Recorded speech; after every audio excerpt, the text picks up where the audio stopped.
It's mailbag time here on Philadelphia 76ers Now by Chat Sports. Hope all of you out there are having a fantastic Friday and you're gearing up for an awesome weekend regardless of what your plans are. What we're going to do here on the show, I'm Chase Sr. You'll see and hear from producer Jake Chipper here in just a little while. We're going to answer your questions and respond to your hot takes, all of that and more coming your way on the 76ers Now Rundown.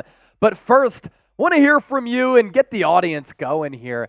If you want Daryl Morey to make some good moves in free agency, all this cap space, a couple of superstars on this team, I want you to hit that thumbs up icon and like the video. All of you right now should be rooting for Daryl Morey to be a mover and a shaker this offseason, so make sure you hit that thumbs up icon. Let's start off with this one from Daddy Dobrik ASMR. Should I talk like this in ASMR? Will LeBron James be a good fit if he gets traded to the Sixers with Joel Embiid and Tyrese Maxey? Well, we've talked a lot about LeBron here on the show, Daddy Dobrik, hopefully I pronounced that right. And I think that LeBron at this stage in his career, coming off a high-efficiency season, given the player that he is right now, still elite in my mind, would be the perfect fit next to Tyrese Maxey and Joel Embiid, because on some nights, he can be your number one. But as he enters his age 39 season, you simply can't count on him at that age with that mileage to be a number one every single night, which is why I think it's smart for him to at least ponder his future and think about leaving the Lakers. And if he joins forces with Tyrese Maxey and Joel Embiid, yeah, he'll be that number one sometimes. He'll be the number two sometimes. He could be that number three. He can afford some load management nights where he doesn't have to play, and he can manage his minutes up until the playoffs. And with Philadelphia, outside of the basketball fit, which I think could be great, he can play on ball, off ball, all five positions really.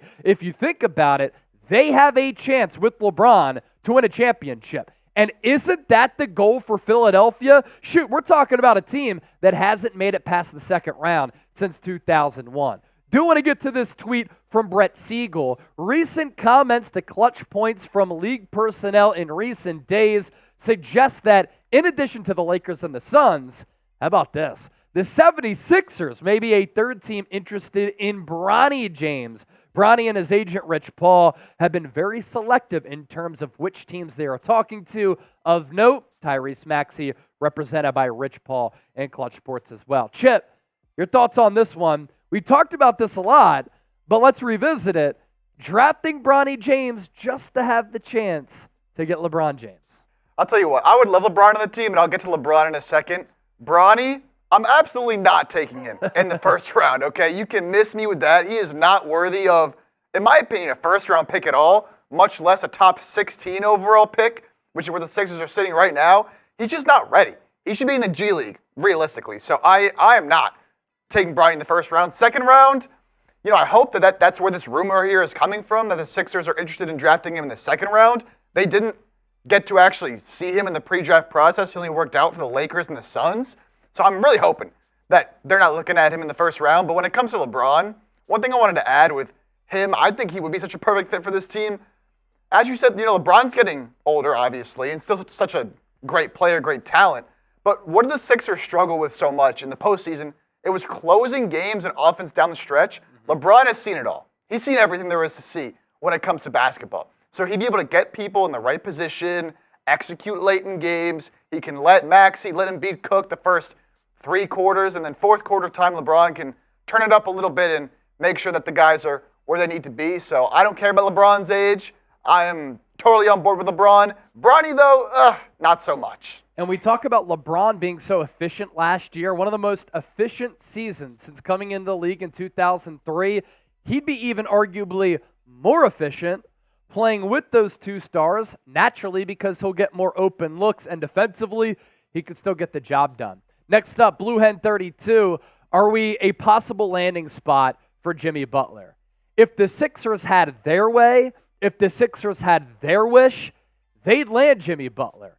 They've already admitted to Keith Pompey of the Philadelphia Inquirer they regret making that trade 5 years ago when they sent Jimmy Butler after the 2019 season, quadruple bounce, Kawhi Leonard to the Miami Heat.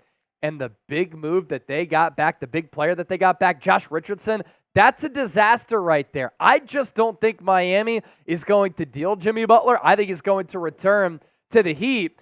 And he's just the perfect epitome of what they want as an organization and as the face of it. But speaking of that Keith Pompey report, here it is from earlier this week. It's no secret that the 76ers are closely monitoring Jimmy Butler's contract situation with Miami. The Sixers view him as a fallback option if they are unable to sign Paul George in free agency.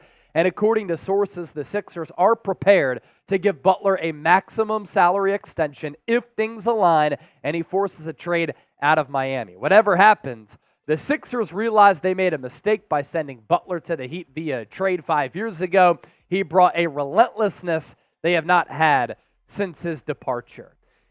And I know that hindsight is 20/20, but man, having Jimmy Butler on this team would have resulted in more deep playoff runs, maybe even an NBA championship. And I know that Joel Embiid has ascended to being a great player following that Kawhi Leonard dagger. He's won an MVP, finished runner-up a couple of seasons behind Nikola Jokic. And this past year, if he didn't get hurt, averaging 35 a game, he may have very well won MVP yet again.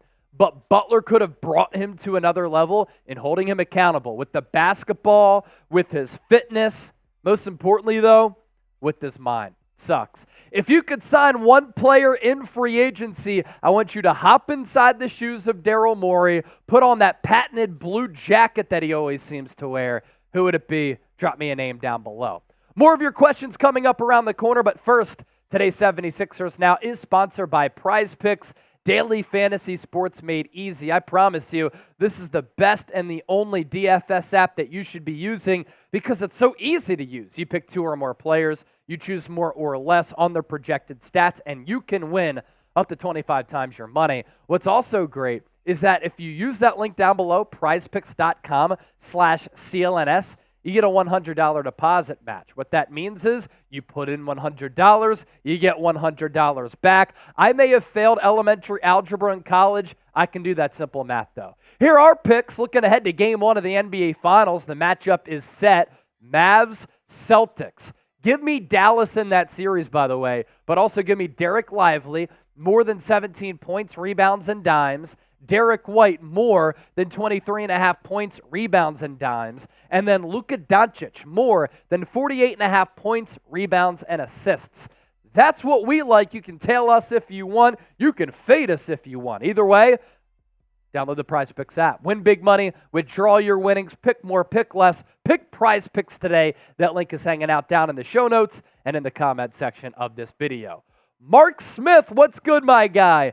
Any draft prospects to keep an eye on? Philadelphia currently equipped with the 16th overall pick in the first round, right outside of that lottery. Some players who we've talked about so far: Devin Carter out of Providence, Tristan Da Silva out of Colorado, Jacoby Walter, the guard forward hybrid out of Baylor. There is a new player that we can add to the Sixers draft targets list, and that is Trenton Flowers of the NBL. He's been playing professionally in Australia.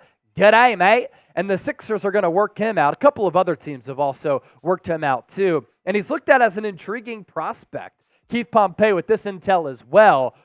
Trenton Flowers, who had been one of the NBA's best kept secrets in the draft, is scheduled to work out for the 76ers on June 20th. According to sources, the 6'7" swingman has already worked out for the Nets, Wizards, Bucks, Kings, Rockets, and Spurs. In addition to the Sixers, he has workouts scheduled with the Lakers, Suns, Hornets, Jazz, Bulls, Celtics. He can come into the league as a 3-and-D, 42-inch vert. He's impressed NBA teams during workouts after being relatively unknown after averaging just 5.2 points per game in 18 appearances this past year for the Adelaide 36ers of Australia's National Basketball League coming out party at the Combine in Chicago.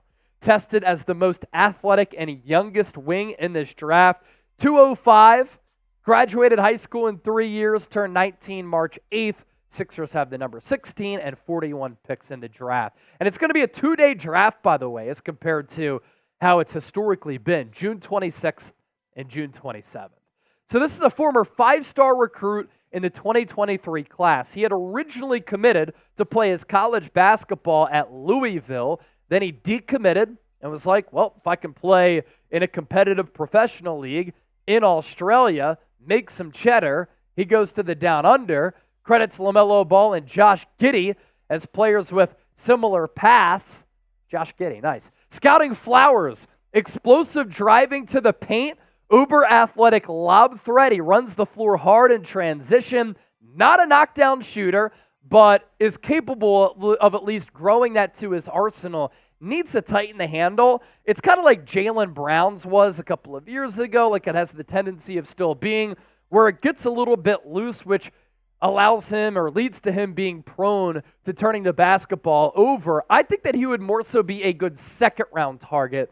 And as Chip and I have discussed, if you're going to stay there at the 16th pole position in the first round of the draft, because Tyrese Maxey, Joel Embiid, and Ricky Council are the only players for sure on this team, I want more of a known commodity and a proven prospect at number 16.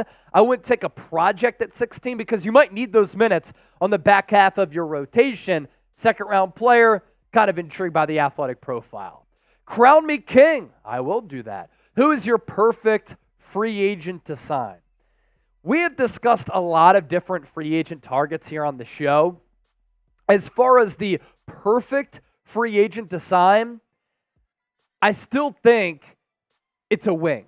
And you have to target the wing that can get the job done on both ends of the floor, who can be a three-level scorer, who can defend at a high level. Now, if I had my dream move to make, it would be for Mikal Bridges. My dream trade targets would be Kevin Durant, Jimmy Butler, and then the dream free agent target, Paul George. Chip, where do you align here? Yeah, so outside of those big names, I think one guy that would be, when we're talking about perfect, I'm thinking like perfect fit for the Sixers. He has a player option, so he might be going back to Denver, but Kentavious Caldwell-Pope, I think, would be such a good fit for the Sixers. He has championship pedigree, right? He's the 3-and-D wing who is very reliable on the catch and shoot. I mean, we've seen him these past couple of years with Denver, just always be in the right place at the right time. He's a winning player. LeBron James has come out and complimented his game and said, he's always doing the right things, does the little things right. He's a hustle player. He's made a lot of money in the course of his career, and he really is, I think, whether he plays a 2, plays a 3, a little flexibility there, shouldn't cost over $20 million, maybe in the 18, 17 range. If he does opt out of his player option with the Nuggets, he'd be a great fit next to Maxey. There you go. I think Malik Monk could be a good option too if you're looking for that flamethrower to come in off the bench who can create, get to the cup, pull up, hit some threes. The only thing is, I think the price point is going to be too high for the Sixers' liking. One more question to get to, and this one coming in from Kerry Sanders. Thanks for checking in, watching the show, and keeping an eye out for the community tab on the YouTube channel. The major problem the Sixers have had, besides bad management, is trying to force-feed championship urgency. Adding Paul George would just expedite the mediocrity cycle, which is not too far off. Get younger, taller, and more specific role players. And this has been a common opinion of a lot of Sixers fans, Chip. Stop going after the old players. Go after the young players. The issue is, in free agency, there are not a lot of young star-level players. That's why my dream move would be for Mikal Bridges, because he's younger, durable, two-way player, and he's not going to clog up the offense where the ball dies like oftentimes it did with James Harden, or like it could have the propensity of doing with another star player alongside Maxey and Embiid, because that's a lot of mouths to feed.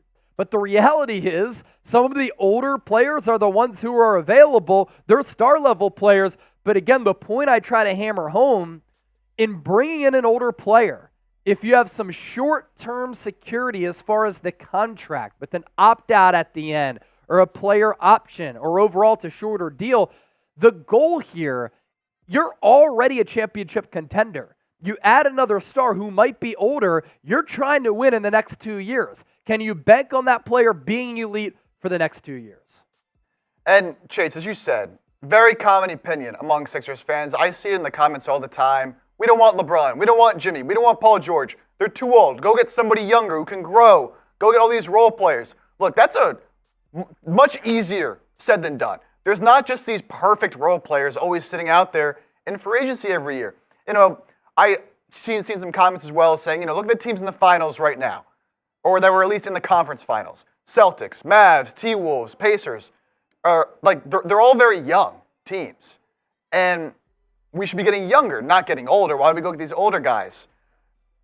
You got to get these guys through the draft most of the time, right? Like when you look at the Mavs, led by Luka, drafted him. Look at the Celtics, led by Tatum, led by Brown, drafted them. Look at the Pacers, Tyrese Halliburton, drafted him. Now they traded for Siakam, but not like a young talent, right? And the Timberwolves, Anthony Edwards, you can't just find these guys on the street. So as much as I know Sixers fans want to go get, the next big young star that can grow with this team and play the perfect role, it's just really hard to do. The fact of the matter is, if you want to win a championship, the best options this offseason just happen to be the older guys. That's the route I think you've got to take, and that's the route Morey seems like is going to be taking this year. Look at the two stars on the Sixers team right now. Tyrese Maxey, Joel Embiid. They're draftees of Philadelphia. They're homegrown players. Now you're trying to find that third piece on the Sixers team to catapult them to championship level play. Appreciate everybody for getting those questions in. Always a blast chopping up with everybody and doing our mailbag segments here on 76ers Now. Don't forget to hit that subscribe button. Also, if you further want to interact with us, you can give us a follow on X. You can find me at Chase_Senior. You can find producer Chip on X at Jake Chipper. Young Chip killing the game, not like young Giddy or Diddy.